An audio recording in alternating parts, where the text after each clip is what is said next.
now we want to start. First of all, welcome.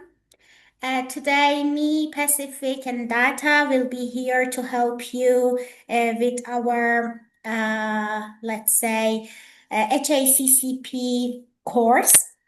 First of all, we will tell you how you will be able to take part in the HACCP course because it's going to be online. It will not be the same as the courses that we have. I mean, it's not in the way that, for example, me or Data or Pacific is teaching here and you are listening. No, it's not like that. It's completely online, but through an e-learning portal. So it's a better idea for you to have some information about it. But before that, Pacific, can I kindly ask you to go to the previous slide, please? Thank you very much. Before that, guys, please do not forget to follow us on our social media. It's very important. The first one is our website where you can find all the information about our circular model and etc. The second one is our YouTube channel where you can find all the materials about the courses, all of them for waitress, like waitress, bar, reception, Italian language, and whatever for everything. Uh, Especially during the time that you are going to work in the hotel, you will not be attending any classes, but it's something online. It's up to you.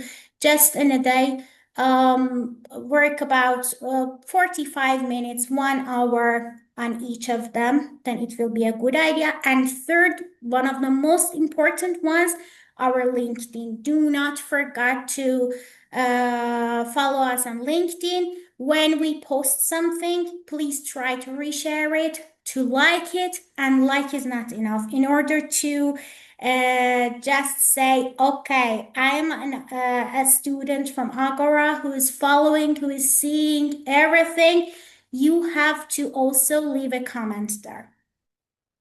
Then let's start.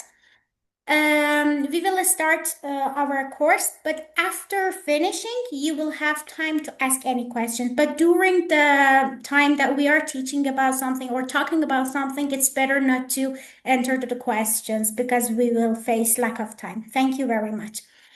Okay, guys, the platform that Agorà has found for us in order to get HACCP certification is the one that you can see here on the screen. First of all, what is HACCP and why do we need it? Look, guys, today we will talk about the details of HACCP by the help of our friends, Pacific and Data. However, before that, I want to tell you this important information that for those who are going to work in hotels as a waiter, waitress, barista, barman, as an assistant cook, and etc., those who are going to be in direct touch with food, it is something necessary. So it is kind of hygiene certification for those who are going to work with food and etc. in the hotel. And it's something necessary. The hotel will ask you for this. So the first thing you need to do, what is this? In order to be able to get this certification, which is given by Agorà free of charge, Agorà is paying for it, but you are not paying for Agorà, okay, to get it. In order to get it, immediately today, I think you all got the email. Immediately after arriving at hotel, you have to send an email to our certification email, which you saw also in the morning in the email, and I will share it also with you. here in the chat, but after finishing what I'm saying. First of all, you need to send an email to certification. What should you write in that email? Your name, your surname, your hotel's name, as well as the department you're working in. For example, if you're working as a waiter or waitress, you must write restaurant service, then waiter. If you are working in bar, only write bar.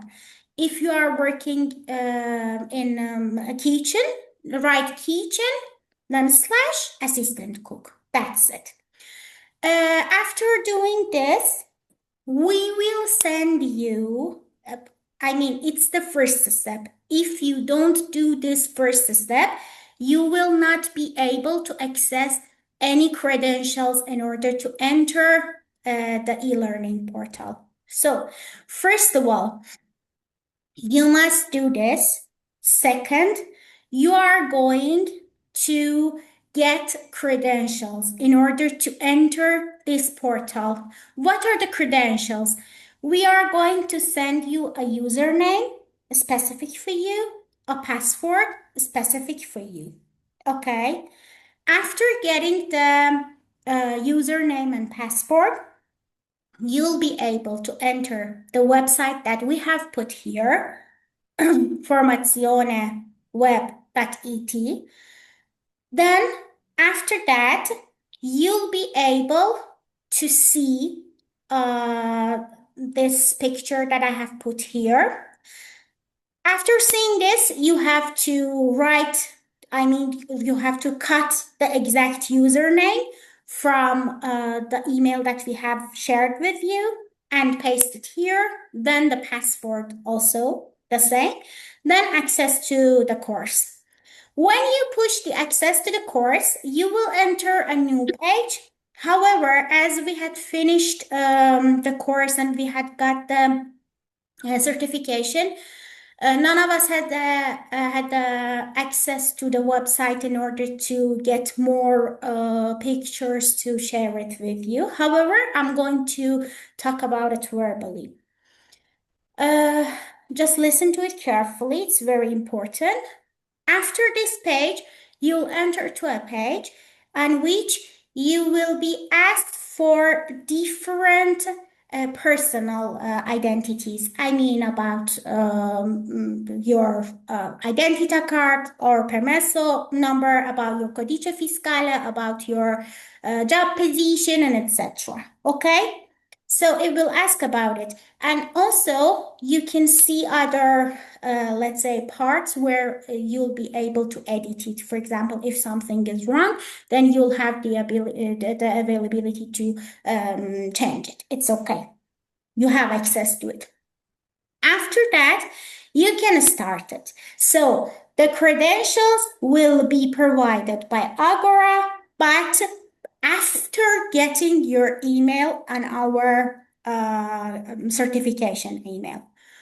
Then you can start, but how? Starting from June 20, you can have the access to this portal. And the final date, you have to finish everything. I mean, you have to complete the test is 30th June. Okay, so as it's going to take 8 hours in total, it doesn't mean that you have to just sit in one session and do the 8 hour at one time. You can divide it by yourself as you wish and start just watching the tutorials, and after that you can take the exam. And what about the tutorials? Pacifique, can I kindly ask you to move on to the next slide, please? Thanks a lot. In order to access the tutorials, after all the processes that we talked about, first of all, I want you to look carefully at this picture. As you can see, it's the picture of my page. So over there, under the address bar, you can see my name, my email address, as well as my username. Okay. However, as I told you, we have the access to change um, the name and the ID, the personal IDs. However, we cannot touch the username and password. The username and password are something that has been created by Agorà, and you cannot change it. As you can see on the right part, near the orange part which says logout, we have two languages, which the first one is the Italian language and the second one is English language. As you're going to take part in English courses, you can choose the English one, the one that is under the Italian one, and after that, you will see this picture. It says otto ore. As you can see, it means 8 hours. Then we have the Haccp and etc. There, you will find a button, a blue button. In order to get access to the tutorial, you must click on that blue button. After clicking on the blue button, you'll enter to the tutorial part. But what you're going to do there, in the tutorial part, we have different lessons. So the 8 hour has been divided to different lessons. And you can also see the title of that lesson. You can see the let's say duration. I mean, for example, this lesson is about 5 minutes. This lesson is about 4 minutes and 30 seconds, and etc. We have different kind of tutorials there. Some of the tutorials are in video format, and some others are in PowerPoint format. And those, I mean, by PowerPoint, I mean PDF. For sure, they have not uploaded the PowerPoint itself. For those which are in video format, it's very easy. Don't worry about it, because you have two ways: either to watch the video to understand what's going on, or to access no, the previous one, please, Pacifique, or to access the text. They have changed the videos to text as well. So what has been said in the video is in text format. There is a button. You can choose either to watch it or to look at the text. But be sure, guys, there is a very important point here in this e-learning platform. It's the thing that doesn't let you to, I know you never cheat, but it's a platform that never lets you cheat. So don't think about doing the test with ChatGPT, or I don't know, with any other things. It has the timing, and also it's not, you will not be able to copy it. Everything is under control. So don't think of cheating at all. So you must read all the texts. You must review all the, let's say, PowerPoints in order to be able to take part in the exam. So you'll access the course as a student of Agorà Italian.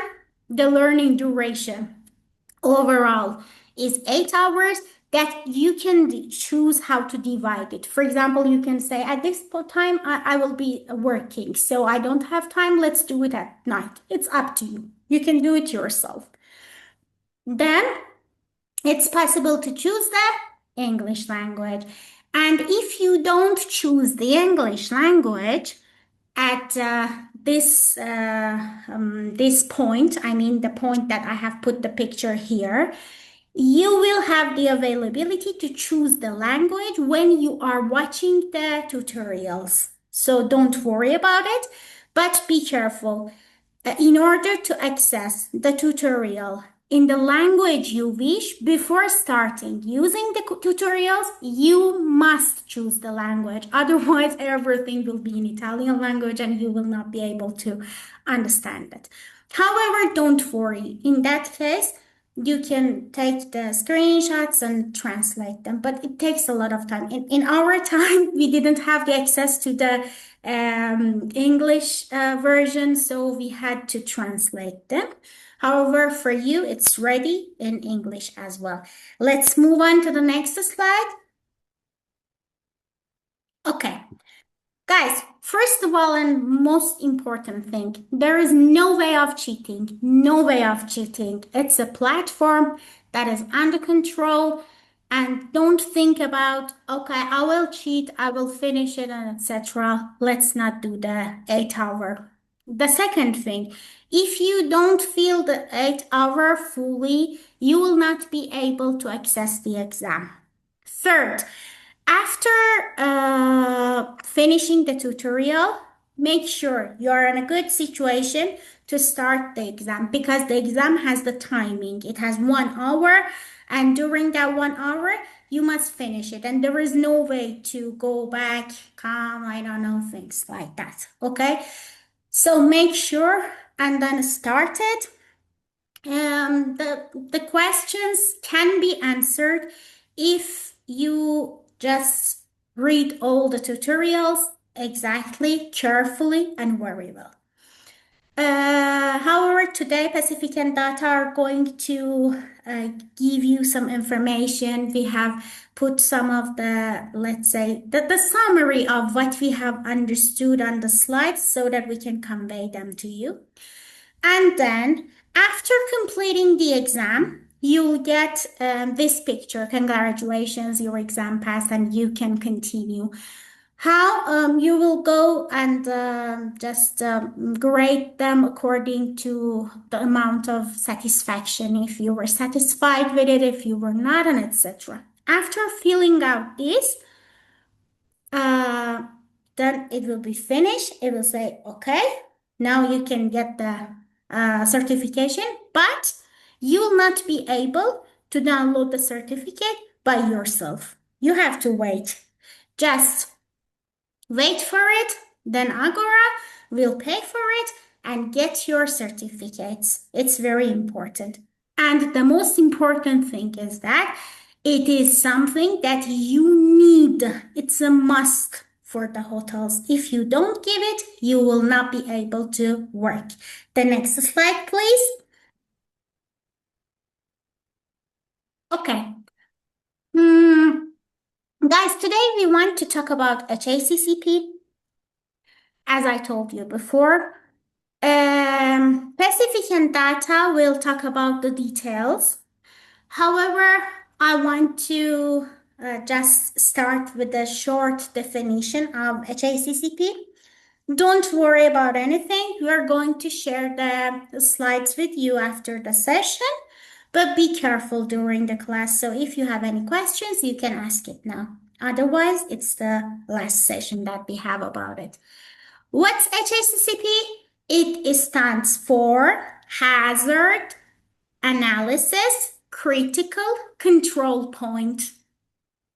Before HACCP, and when grandmas start telling the stories, they say, in old days, we didn't have HACCP. So how was the way we were controlling things? We were just able to control the final result. But after a lot of things that happened during some years that Pacifique and Data are going to talk about, something under the name of HACCP was created. And it was giving the ability to people to be able to control the creation, the production, and the outcome of the things during the whole process. So this is an international system to prevent bacterial contamination, chemical contamination, as well as physical contamination. In resort, work involves large quantities, therefore risks multiply, and we must obey these rules. It's a must. Thank you very much. I will give the floor to my colleagues, then they'll continue with the rest of the story. Thank you, Neda. Thank you for a beautiful presentation. So I think a student who has a question about what you have said, we have a time for the questions, or they can take it right now and you finish. If you don't want to forget your questions, you can write them in the chat, but we will answer to the questions at the end of the session, not now, because it will take a lot of time for sure. Okay, thank you so much, Neda. So, as well, you know me, I'm Pacifique. So now we are going to do a short summary of what you will learn on the platform, but we will look at it in briefly way. So, but we will try to explain to you in a simple and understandable way. So first question that I have for you as a student, you have to tell me if you have take the first lesson with me of food safety, because this is something which is correlative, because when we dive in, we will be talking about something related to food safety. So all of you, have the chance to be with me on the first lesson, food safety? Yes, yes. And another thing, I have some courses related to food preservation and methods for in my bachelor degree. I have bachelor degree related to this. Okay, thank Yeah. you. Yeah. I'm sorry to interrupt you, Pacific, but guys, you must turn on your cameras. It's a respect for Pacific and Data who are teaching you something. You must, all of you, please turn on your cameras. Yes, yes. Yes, so, and I hope you will be more participative, because sometimes I will ask you some questions and you have to respond. I will make sure that you will pass the... Also, I joined your first class and even every classes.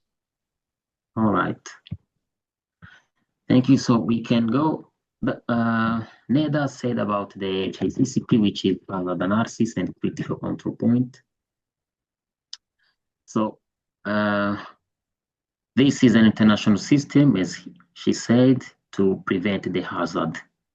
So the hazard, they are contaminations, which are biological, chemical, and physical. So when you will be in the hotel, it includes a lot of activities and a lot of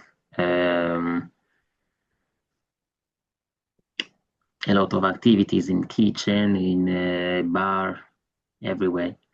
So the more you work, the more you have a lot of activities, the more you prone to the contaminations.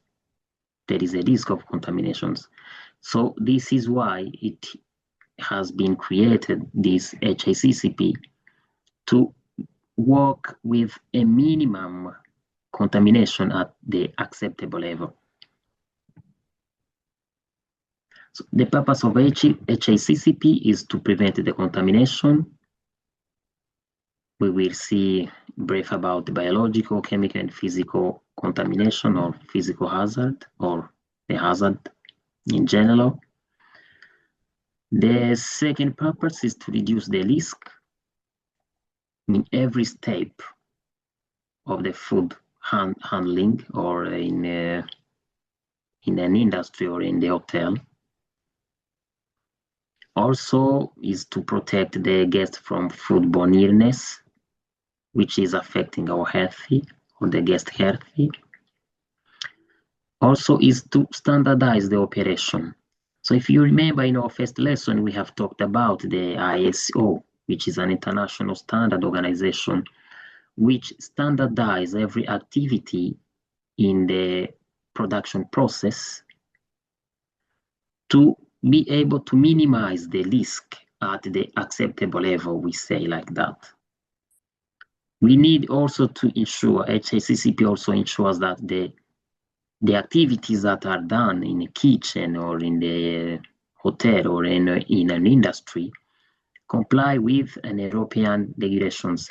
So guys, I have one question for you. We have studied these two important regulations regarding the food law and regarding the hygiene, which must be followed for every food business or food handler. Can anyone mention these two regulations that we have studied?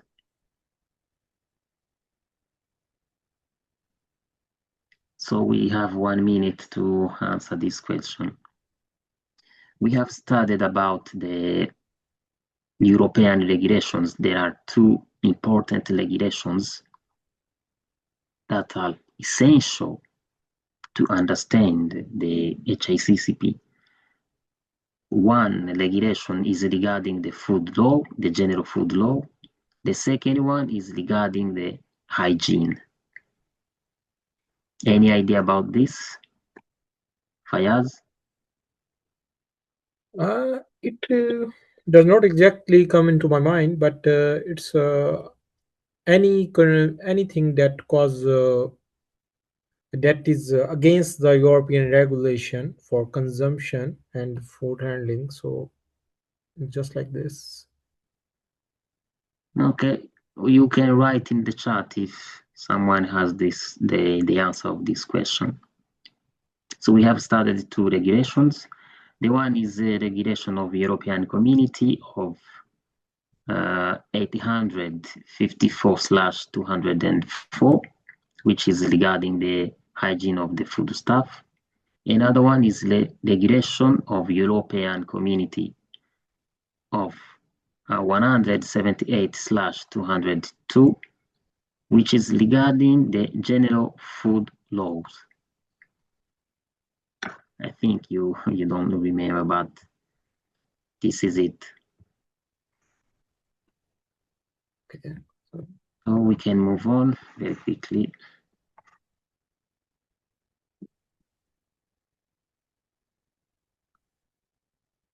Okay, guys, we can take a breath, look at the history of the HACCP, which were created by the bequest of the NASA in 1960s to guarantee the safety of the food for the astronaut that they consume when they were in the space mission. So around the 1960s and 1970s, NASA adopted this HACCP system to supply the safe food for the astronaut. So around in 1971, the HACCP also has been adopted for the other American food companies and food industries to regulate the safety or to ensure the safeness of the food. Here in Italy, the HACCP was introduced.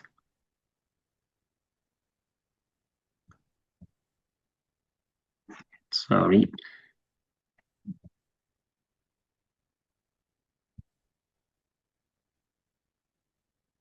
Was introduced in around 1977 with this registration decree of 26 May in 1997. With this directive of 93/43/European Community of 1993. So currently is under this law that I have, this regulation that I have shared with you, which is under control with the Ministry of the Health of the Italian government, which is the regulation of number 854/204, which is regarding the hygiene of the food product. So this regulation go hands in hand with another regulation of 178/202, which is regarding the general food laws. So the HACCP all over the world is applying the 7 principles, but today we will talk about the 6 principles, but one principles go for if the first principles we after first principles we apply the 7th principles, which is the control. So in the modern way of HACCP system, we need to apply the control at every step of the production process. To be able to apply these 7 principles, we need the prerequisite or the preliminary activities, which are also 5, and I think you will learn on the platform. But these 5 preliminary activities is including to set the production methods, to select the HACCP team, which is including the staff in different departments. So you will also learn this on the platform. As we said, the HACCP system is a very global, a complex system to analyze the critical control, to analyze the hazard, and we set out the critical control. We will see what we mean by critical control. So I can ask you also one question, guys. What is the hazard? When we say hazard, what do we mean? What do you understand by hazard? Can I answer? Yes. Hazard is any potential contamination that can cause physical, biological, or chemical toxic. No, but you are in a good way. So the hazard is a potential. You said it's a potential. Yeah. Come again. Yeah, it's a potential cause of contamination for biological, chemical, and physical. It's a potential cause of harm. Toxicity in the food. Yeah. Yes. But this potential you are saying yes should be the biological, should be chemical, or should be physical. Yes. All right. Yeah. Which is causing the harm to human. Yes. Human health. And against the standards of food science and regulations, especially European. Yes, of course. You are very right. Thank you so much. Thanks. So as we see here in the picture, this is the system. The HACCP system is somehow complex, but very easy to understand. Okay. The first thing is we need to conduct the hazard analysis. We analyze which kind of hazard we have. We have said the biological, we have said the chemical, and we have said physical. So we need to understand what are those hazards we will see. Second thing is to identify the critical control point. When we say the critical control point, this is the point where if the hazard escape to a food handler is going to cause an adverse effect or the harm to human, or is going to contaminate the food. Do you understand this critical control point? Yes, I understand. Okay. For example, if you work in kitchen, for example, and you were cooking a given food product, and in the regulation or in the cooking regulation is saying, okay, to cook this kind of meat, you have to cook at 60 degrees Celsius at this temperature for minimum of 20 minutes. So, and you commit an error or a mistake and say, oh no, they have said okay to cook at 60 degrees for 20 minutes. Me, I'm going to cook at 30 for 2 hours or for 10 minutes. So at this point, if the food is being contaminated due to this mistake, you cannot control this. You understand, guys? You cannot Yes. control this. Yes. So the food is going to be contaminated, and if someone consumes this food, is going to be Get, affected. Is yeah. going to get harm. Is going to be sick. Yeah. Another example: imagine you are in service, and we have said, and in the regulation is saying to not wear the bracelet. Is a very simple thing. The bracelet or the ring on the nails. Imagine by accident, one of your bracelet or the earring fall down and go in the food. So this is a critical control point, because if you don't see by your eyes that, okay, the food is getting contaminated with my earring, you cannot control at this point. So you understand? Guys, do you Yes. understand this critical control point? Yes, I understand that. All right. For example, we have minimum 20 minutes for one procedure, and we can give it 25 minutes. That's not a problem. That is controllable. But if Yeah. we are cooking for 2 hours, that we are standardized for 20 minutes, that is not controllable. Yes. All right. Yeah, thanks. Then we have said about this critical control point. Yeah. And I can ask you, what are the main critical control points in the kitchen? Name like 3. What are them? If you understand well this critical control point. So this is a practical lesson, because you are going to know all of this if you will be at the hotel. I think first one is the heat. Like Another in, for example, temperature. First, temperature includes all the things for cool term items and also for the hot items.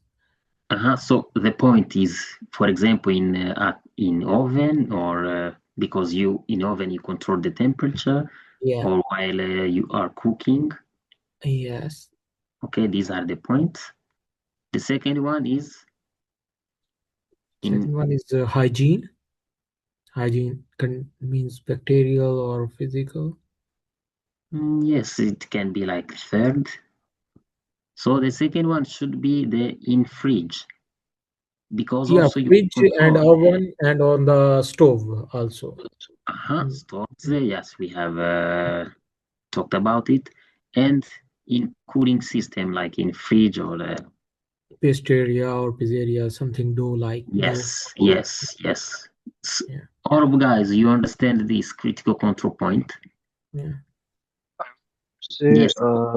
like electricity, gas would be the best in this combination, because in electricity we have the fridge, oven, and everything. We have a cooling system and also a heating system. Also, like in porno also. So, and for the gas, there are also the stoves. So if we summarize, we can say in the kitchen we have two main stuff like electricity and gas. Please correct me if I'm wrong. Obviously,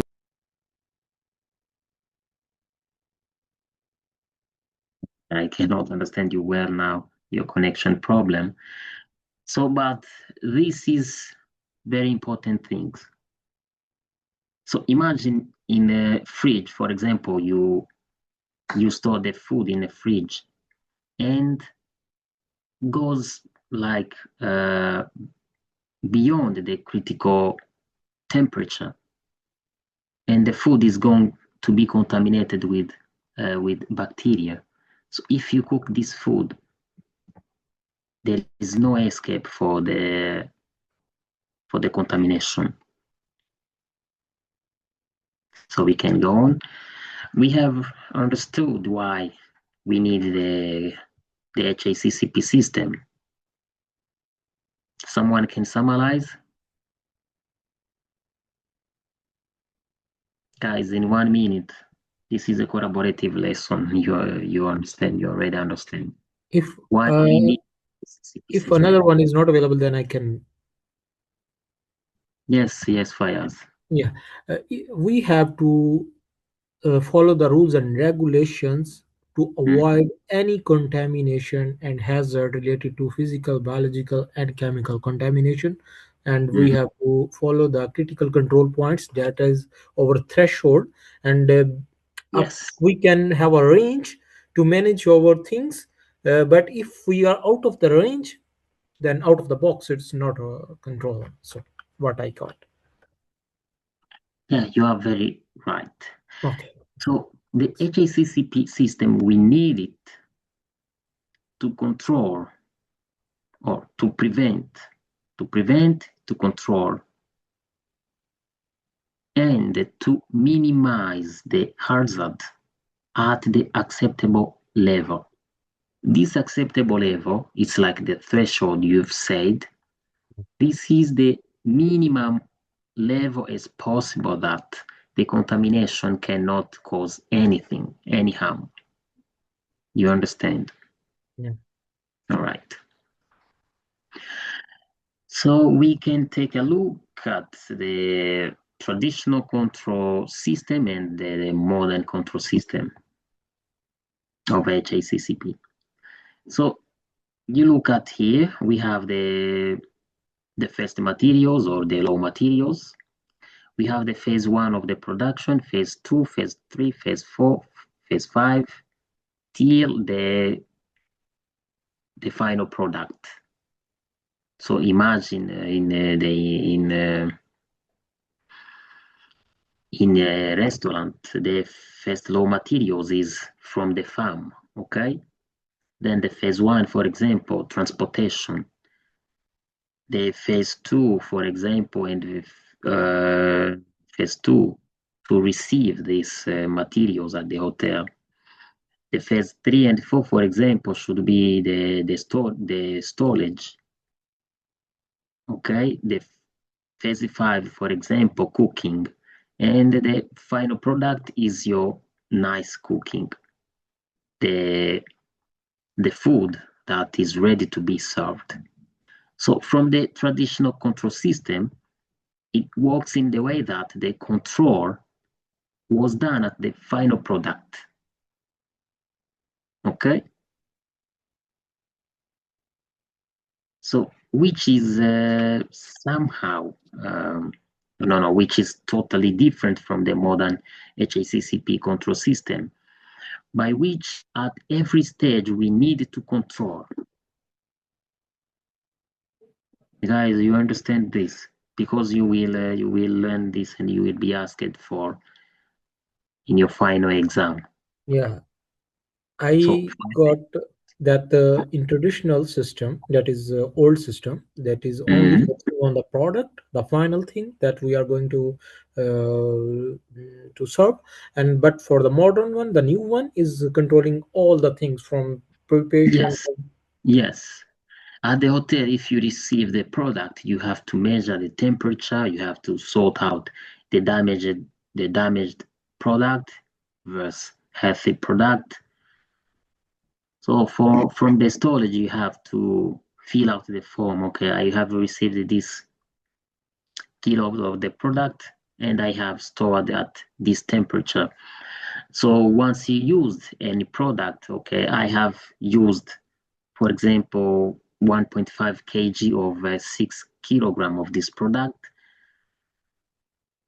So in the cooking also, you have to see the regulations, how the cooking procedures is done in order to have the final product which is free from contamination.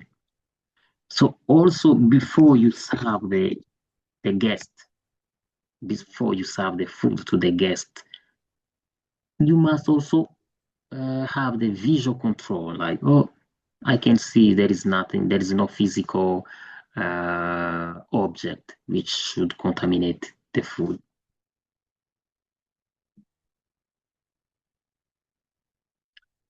So we have already discussed about this, about these regulations. Okay, so there are many operations in the food sector to ensure the hazard and the food safety. So to apply the Haccp within the food business to ensure the food safety, we allow the better use of the available resources. We allow also the inspection by the authorities, because we have seen a lot of the authorities or the officials from the government which are responsible to control every food business, that if they are respecting the law and if they are applying the Haccp regulations. So we can go on, guys. I think so far you understand everything. Yes, I understand. Can we continue? Yeah, of course, for me. Thank you. So as I have said, we have 7 principles of the Haccp, but we will go through the 6 main principles, because the last principles is the control at every point. So these 7 principles, you will go in deep at the platform. The first one is to identify the hazard. The second one is to identify the critical control point. We have named them, all right? So this third thing is to establish the critical limit. We are going to see. The fourth one is to establish and apply the monitoring procedures. The fifth one is to establish the verification process. And the last one is to establish the documentation and the records. So why do you think the sixth one is very important principles? Documentation and the record keeping. Guys, someone who has an idea about why we need to document and to keep the records of this Haccp system? Fayaz, do you have an idea, or Yes, someone else? it avoids a lot of errors. It can help us to avoid a lot of errors that we forgot. For example, temperature, the amount of yeast we put into the dough for pizza and other things, and the temperature records and the measurements of recipe. So I think that is help us a lot to avoid error, and also help us to follow the regulations and things, and Okay, verify thank the procedure also. Nancy, can you tell us your thought about this?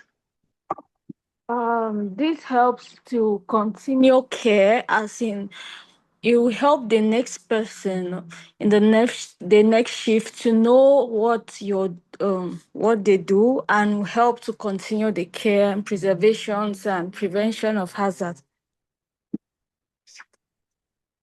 Thank you so much. Someone else? No one? I think documentation means like keeping written proof that food safety rules are followed. Okay, that's a great point. We need to keep the proof. So in any case that someone is being contaminated, if the authorities came and say, oh, you have served the food and these people has been contaminated. What happened? You have to show us the protocol, or you have to show us the document of how this food were prepared. So just in any case of there is contamination. So you understand? Yeah. Yeah, this is the proof for the authorities if something happens. So they have to see and see, okay, at this date, for example, Fayaz was the one who is cooking. This food was transported by these people. This food has been stored by these people. Every record. So this is very essential in the case that there are any problem of the contamination. So we can go on. So the first principle is to identify the hazard. As we have said, the hazard is a source of potential harm and cause the adverse health effect on the human. So there are different kinds of hazard, but here we can mention only 4. Sometimes the 4th one, allergen, is not considered as hazard, and sometimes is considered as hazard. The first one is microbiological hazard, but we call it biological hazard. The second one is chemical, the third one is physical, and the 4th one is allergic. So some of the example of the hazards, the biological, we can say the bacteria, like this Salmonella. If we say Salmonella, we call it Salmonella typhi, which is causing the typhoid. Do you know typhoid? So Salmonella typhi is causing the healthy complications, the human intestine, which is the typhoid, and it's a very serious disease, and is being favored by the low temperature. So if you have the food which should be stored at very low temperature, we will see the critical limit that you can store the food at this temperature and you avoid the contamination. The second one is Escherichia coli, or we call it E. coli. This is a very serious bacteria, as do you know why do you know why if someone, we have to wash our hands after making the toilet? Fayaz, do you know why? Yeah, because of this bacteria, we have this in our colon, yes. and Yes. it can cause contamination. The E. coli, the coli word is come from the colon, that is of intestinal part, so it causes this disturbance or contamination. Yeah, this is a very serious bacteria because it also affect the nerves of the people, in the human brain. Yes. In excess, so it's a very serious. Another one is listeria. We also have some of the biological hazard like viruses, noroviruses, and the hepatitis A virus, but we call it HPV, human papillomavirus, also is somehow affecting the people. And in this time, there is another virus which is called the hantavirus. Did you hear the news about it? Yes, I listened about this hantavirus, the hantavirus. Yeah. Yeah, the third one, they are parasites. Most of the parasites, they live in our intestine. So we cannot avoid this, but at above the threshold level, this parasite affect the people. For example, the amoeba, amoeba, which is also a foodborne illness, which causes foodborne illness, and it is favored by non-hygienic conditions of the food and water as well. Amoeba is one of the example. The other one, which is very serious and is critical in the kitchen, is what we call Taenia, if you know it. There are two kinds of Taenia. We have the Taenia saginata and Taenia solium. The Taenia saginata is present in the muscles of the meat of the cow meat, and the Taenia solium is already present in the muscles of the pig meat. So, for example, if you take a meat of the pig and you pour over the petrol, you get some maggot. We have done this experiment. So, but in the muscles of the pig meat, there is this kind of parasite, which is Taenia solium, and it's when you don't cook well the meat of the pig and cow at accepted temperature, this parasite is going to affect the guest. So the chemical hazard, we have the detergent, we have also the sanitizers, we have the pesticide residues. Pesticide residues is one of the issues on the European market, as they have also banned the use of pesticides to control the insect. But this is something which is measured in a laboratory and you cannot see with your naked eyes. We have also the allergen. We will see some of the allergens. In the physical hazard, we have grasses. So if you broke a grass, or it's very prohibited to serve the guest in broken grass. It's obvious, okay? Another physical hazard is plastic. You already know that to warm the food in plastic is not accepted, because the plastic are cancerogenous when at high temperature. You already know.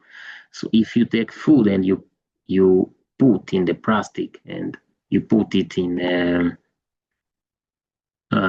microwave, because microwave they use radiations, so it's going to affect you maybe in 10 years, because it's a very small quantity and is affecting people very, very easily, but the plastic are very, very cancerogenous. We have talked about the metal fragment and hair or some personal items, which are the physical contaminations that we need to avoid. Okay, so we can go on. These are some of the biological hazards, and we have said about it. But the most important things we need to do is here. For example, this is one of the examples I picked randomly. The chicken left out or left over too long, mayonnaise-based sauce, not refrigerated, beef kept warm below 60 degrees Celsius is going to favor the biological contamination. You understand, guys? So you have to avoid this. You have to avoid this during your work. Or, for example, during the outside catering, you have to put to make sure that the food is well covered and warm at acceptable temperature, so that it will not favorize the growth of these contamination, which are biological, or the growth of the bacteria contamination. The third one is physical hazard. The second one is physical hazard. As you can see, there are hair here in the picture. Guys, you see the hair in the food? Yeah. Yeah, this is a contamination and is not accepted. Another thing which is very important is to, here in an example, the scratched cutting board. You know, if you have a cutting board which is plastic, guys, do you know that this cutting board, if they are scratched, somehow they got these small pieces of plastic? For example, you are cutting onions or you are cutting anything on the cutting board. Guys, are we together? Yes, I know. Yeah, The this is also a contamination, you understand? yes, Yes. because also if we are using the plastic cutting board, that is also can be contaminated, and also the wooden one for the meat, chicken. So it's sometimes Yes, in yeah, the kitchen you have to respect this, for example. You have to respect this. The third one is the chemical hazard. We have said about the detergent, the bleaching, so the sanitizers. For example, here I picked one example, the clothes not rinsed, or the detergent sprayed near the buffet. If you spray the detergent near the food is not accepted. So you have to know you have to respect the time for cleaning or the time for sanitizing, not near the food. So we have also said about the allergen. We can talk about allergen in a little bit. There are 14 EU allergens, which are mandatory allergens that you must know. So this is very important as you will be working in a hotel as a waiter or will be working in kitchen. This is very important. You have to know this allergen because some of the guests, they should be they should have this allergic effect of the food on the food. Some people, if they eat cereals, they got allergy. I think this is not something new. Fayaz, do you have an idea about this? yeah, I have idea. Actually, these are the European standardized allergens that, according to the specific condition of individuals, and it Mm-hmm. is related to the medical health conditions for specific persons to person it vary.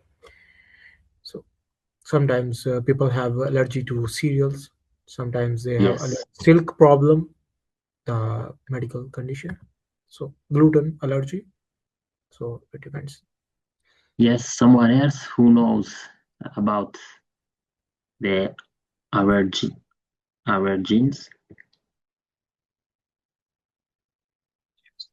Any kind of agents which triggers the autoimmunity in the system in the body. Mm-hmm. Which one you know? As per the season right now, there are many kind of pollens which causes allergy. Yeah, yes. So if you will be working as a waiter, you must know this. So, and you must know the allergens, and you must be able to communicate the allergens to the guest. For example, in cereals, if we say cereals, most of the time is here in Italy, basically, we talk about the pasta. We say about pasta. the pasta contain glutens. The glutens, which is containing two important proteins, which are gliadin and glutenin. So sometimes we call some pasta which is the gluten-free, and some product they are written in the package as gluten-free.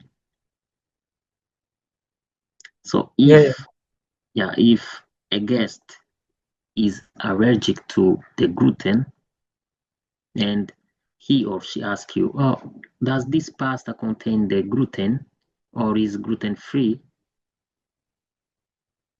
If you don't know, it's better to go and ask. Okay? Yes. So if the guest eat the bread which is gluten-free, you must know. Otherwise, it's a big problem. The other allergen which is mostly famous is in the milk, which is lactose. Lactose. Yeah, you will hear about it in the hotel most of the time. Senza lattosio, if the milk is without the lactose. So we also have a lot of allergens like this, peanuts and soybean. Some of the people don't eat. So you must know about this. Yeah, but most of the common allergies are gluten and lactose. Yeah, the Mostly most common. common. The most common. Yeah. Yes. So you must know this, and you must be able to communicate these allergens with the guest. So these are the rules for handling the allergens. You must avoid the cross contact of the allergic food and non-allergic one. They must be kept separately. They should not be stored in the same container, if I can say. You must also clean the allergic equipment or the equipment which has the contact with the allergic product. Also, you must store them in separate way with of the non-allergic ones. You must always inform the chief or the manager if the guest report an allergy, or if the guest asked you, "Oh, does this food contain the allergens, or does this food contain the gluten or lactose?" If you don't know, it's better to not say anything. You have to go and ask. This is the last point. You never guess, never guess during the service. You have always to check with your chief or your manager. The second point is the critical control point. We have said about it. So if you receive the product, you must check the temperature, you must inspect the packaging integrity, you must also verify the expiration dates. You have to reject any product which is not meeting the standards. This is for the people who work in the store and receive the raw materials. The second thing we need to do is to respect the storage rules. In the fridge, the temperature should not go above the 4 degrees, or sometimes they say 5. In the freezer, minus 18. This is to avoid the chilling injuries, if you know. We must also respect what we call FIFO, and this FIFO we have seen in our last lecture, which is first in, first out. So you never have to store the food on the floor. About the cooking and the reheating, we have also seen this in our first lecture about if you cook, for example, the poultry meat or polo to 75 degrees Celsius as an internal temperature, you must also do reheating for the minimum of the 70 degrees Celsius. The danger zone temperature is about between 5 degrees and 60, because these temperatures, they favorize the contamination. The cooling and holding for the people who work in kitchen. We cool food quickly from 60 to 10 degrees within, for example, 2 hours. You will also receive some of the informations about it when you arrive to the hotel. For example, for the people who are doing the outside kettling, this is very important.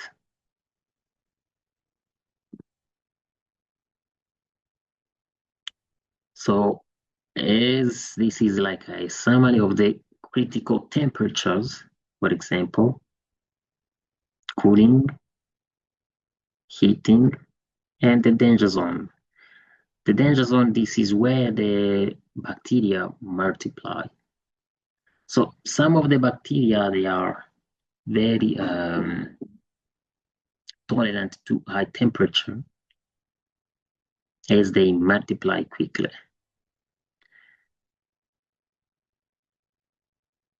So guys, this is the end of my presentation. I think I can give a floor to Dr. Isaac, and they can talk about the hygiene and some of the other subjects that you will go in deep when you will be studying on our platform.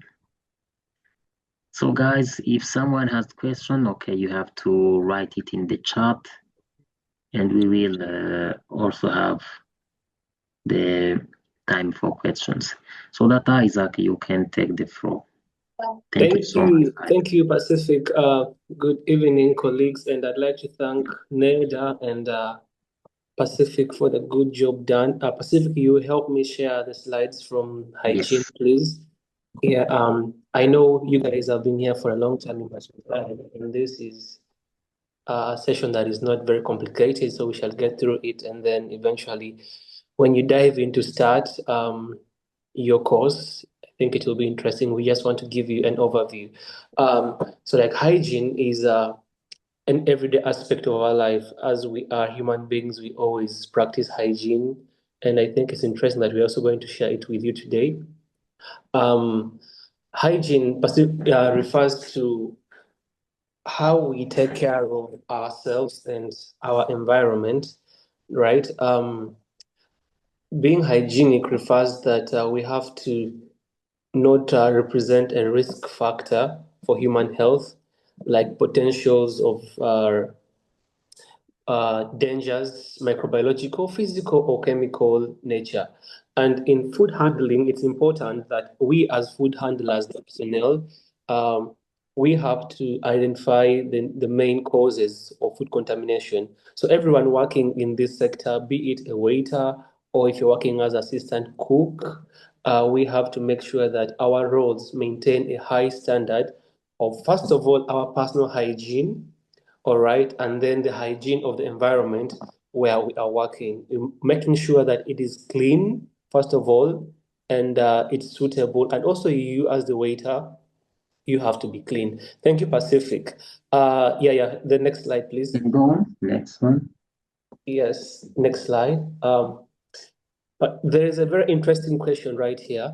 What are the duties of a food sector operator or anyone working within a food business? Now, this question is directly to you as a waiter or a waitress or the cook or assistant cook, right?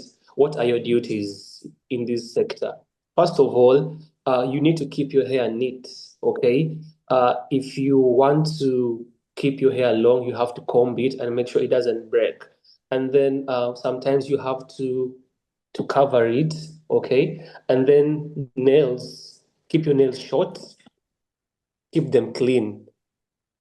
I do understand that nail cutters are quite affordable, so we can keep them clean. And then, if you can see in red, it says that we should avoid nail polish and artificial nails when you're in this sector. Eventually, you can come and do your artificial nails when you're done with the internship, of course.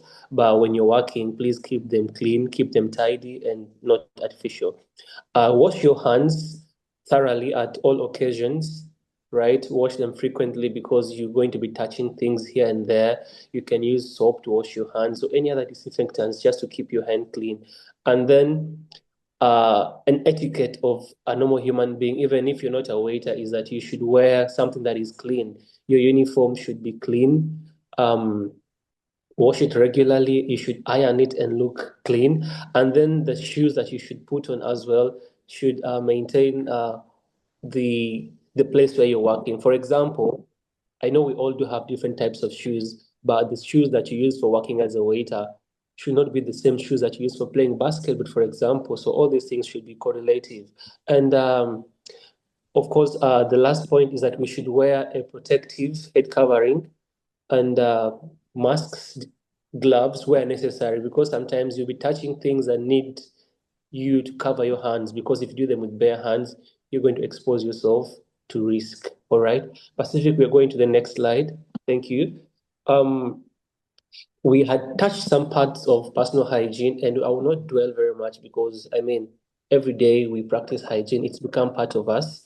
And I'd already mentioned that hands must be kept clean, okay, by washing them regularly with soap, disinfectants, keeping short nails. That was just a summary. Your hair must be covered.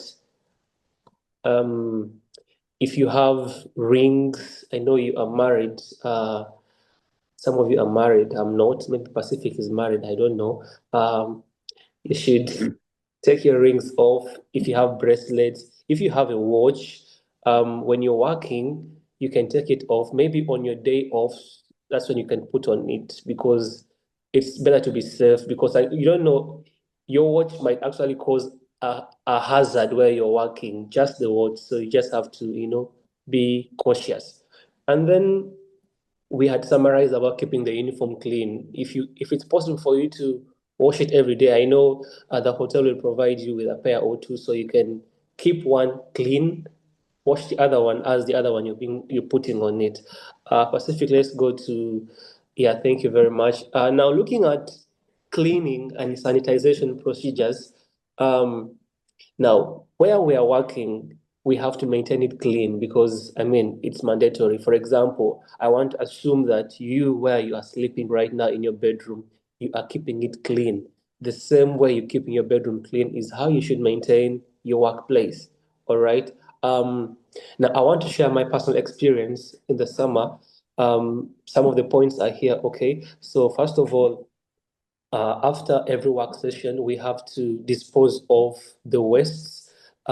Each container is labeled. There is a labeling for paper waste. There is labeling for the food remains, for plastic, broken glasses, to mention but a few. After every session of work, you make sure you empty it and then bring it back clean. That is the first one.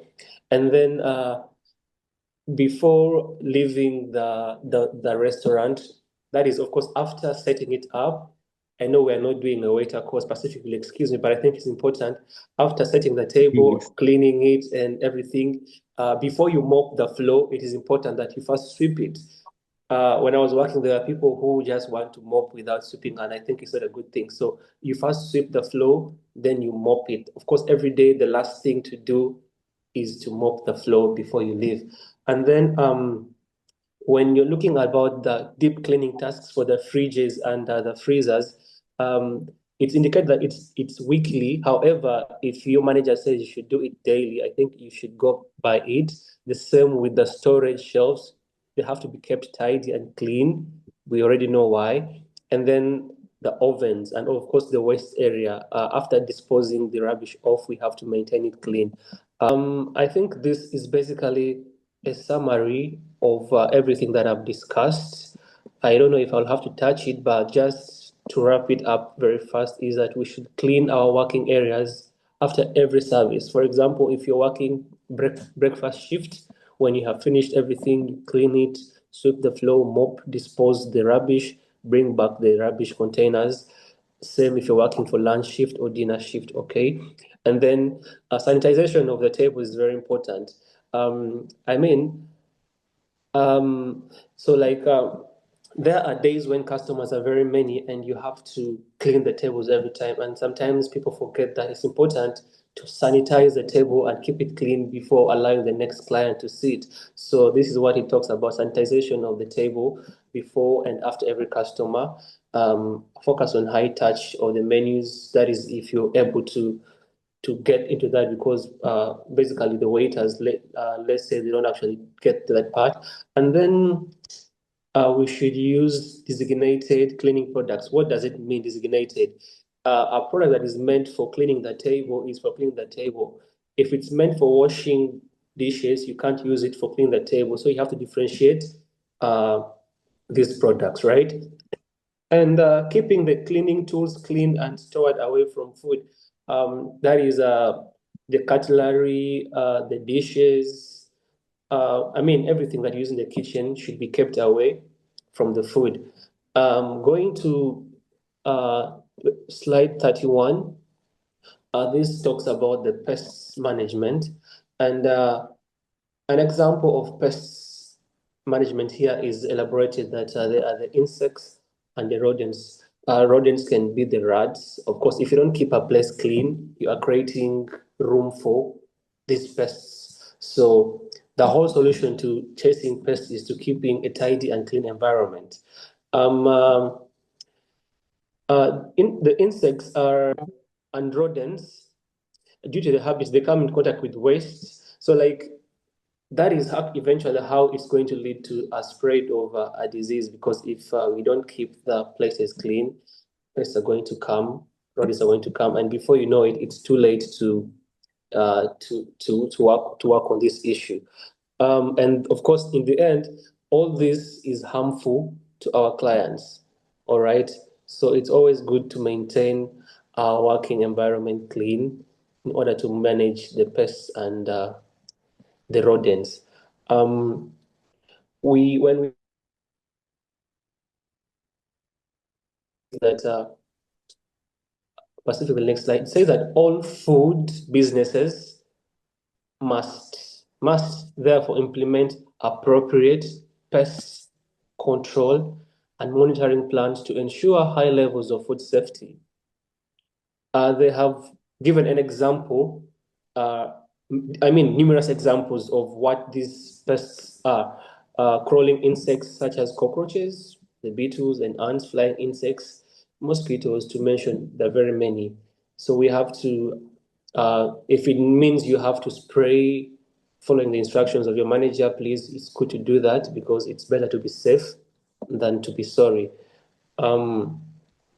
Every food handler must say no to the insects and rodents on the food in the hotel. This is everything that we have said. This is an illustration of what the insects and the pests are. You can see the illustration on the slides. And then, of course, the last slide, which is slide number 34, something that we already talked about, but just to wrap it up before I give it to Pacific, and then he can maybe allow you ask questions, is that a common mistake that we normally make while working is that we fail to differentiate between what container is meant for plastic, what container is meant for organic food waste, what container is made for glasses. So basically, they are written in Italian, but of course, I'm sure you can ask vetro plastica, you can ask such, you can be sure, because sometimes when you mix these things up, disposal is going to come in handy with a lot of costs. And then using pedo bins with lids implies after putting rubbish, you have to cover the lid of the dustbin, because, for example, if you leave the lid open and it's a container that is keeping food wastes, it's going to come up with some bad smell, and it's not conducive. So we should cover it up. And then never leave open garbage bags in the restaurant bar.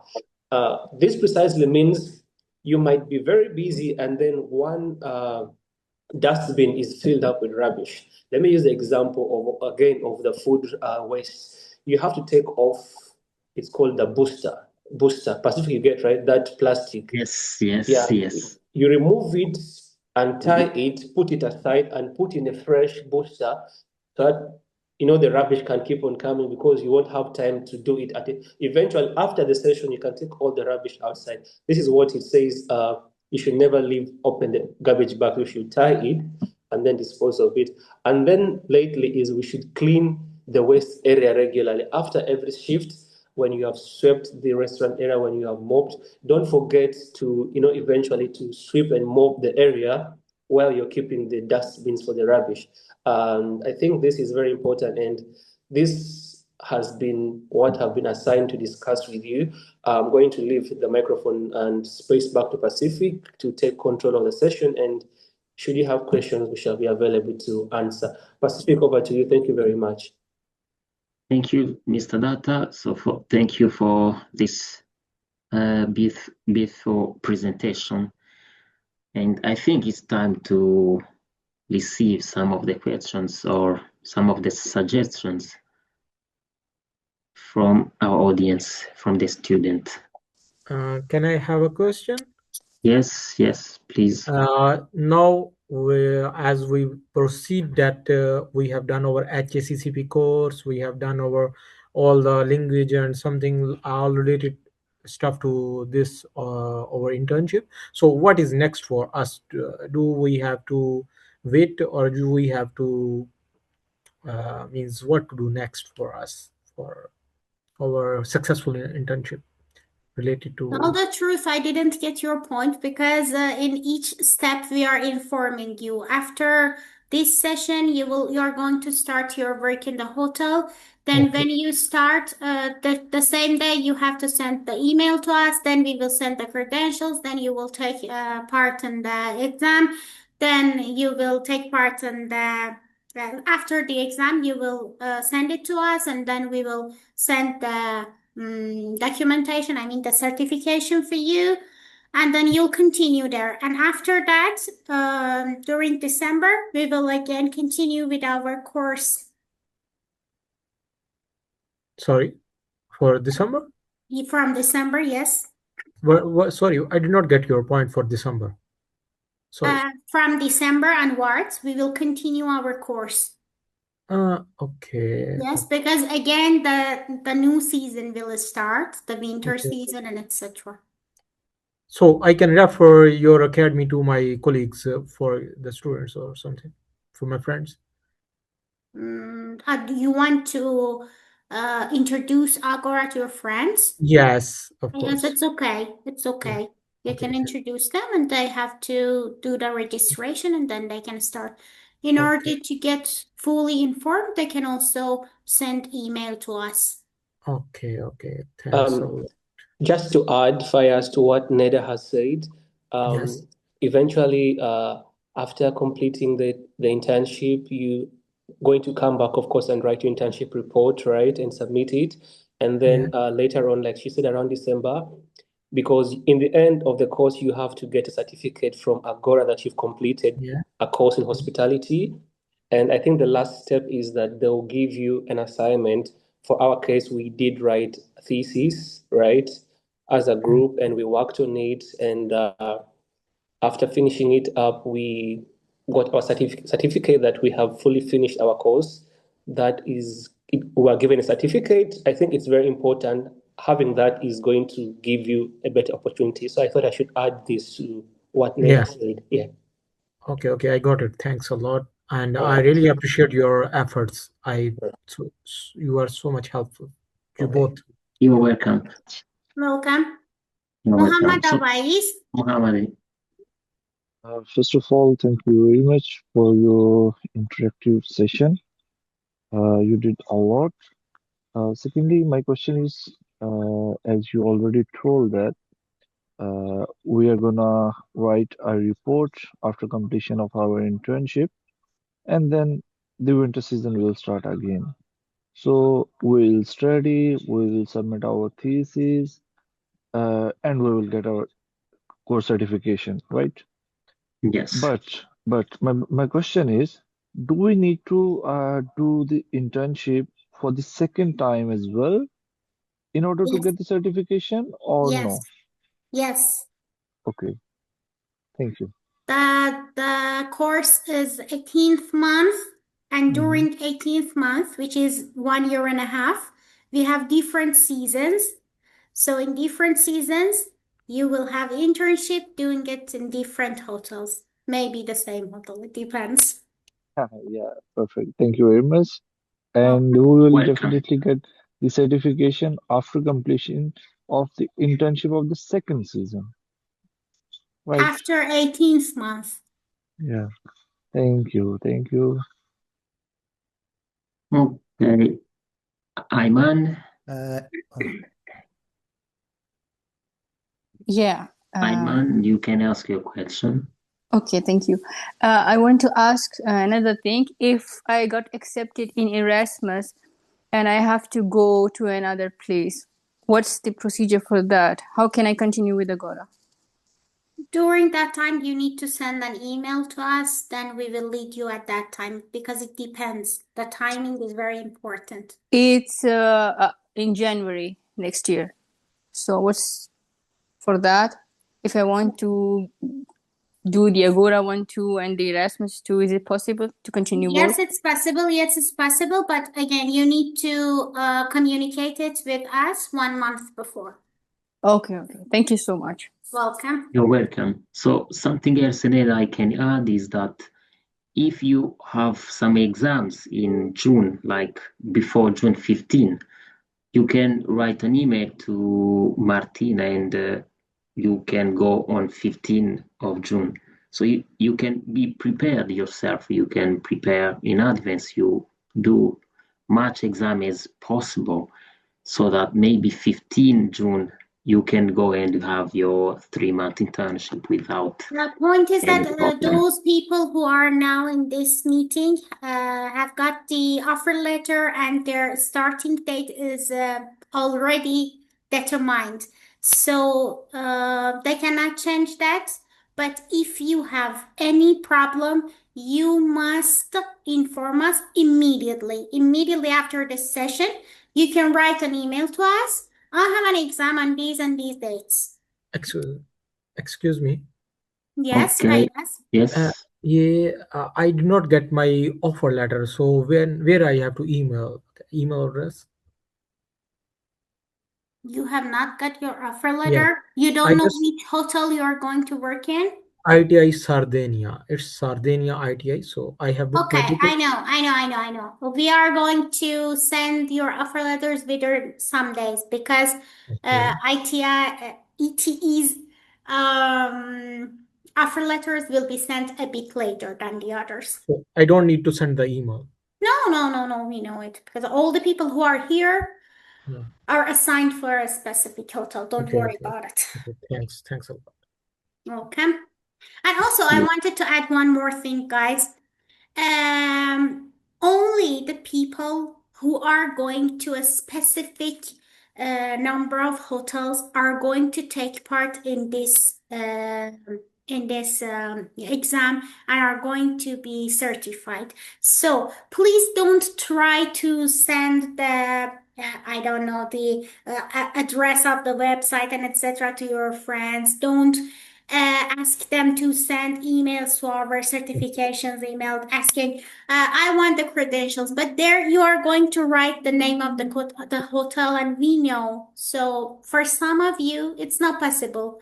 So please don't share anything with the others from other hotels. It's only for you. We will have other sessions for those students. We have divided you. So be careful about this point. It's very important because every day we got a lot of messages that are completely different from our main goal. So be careful about it. So Neda, thank you so much. I think Thank you very much, no Pacifique more questions. Data and everyone. Thanks for Thank you coming. so much, guys. Bye. Have a nice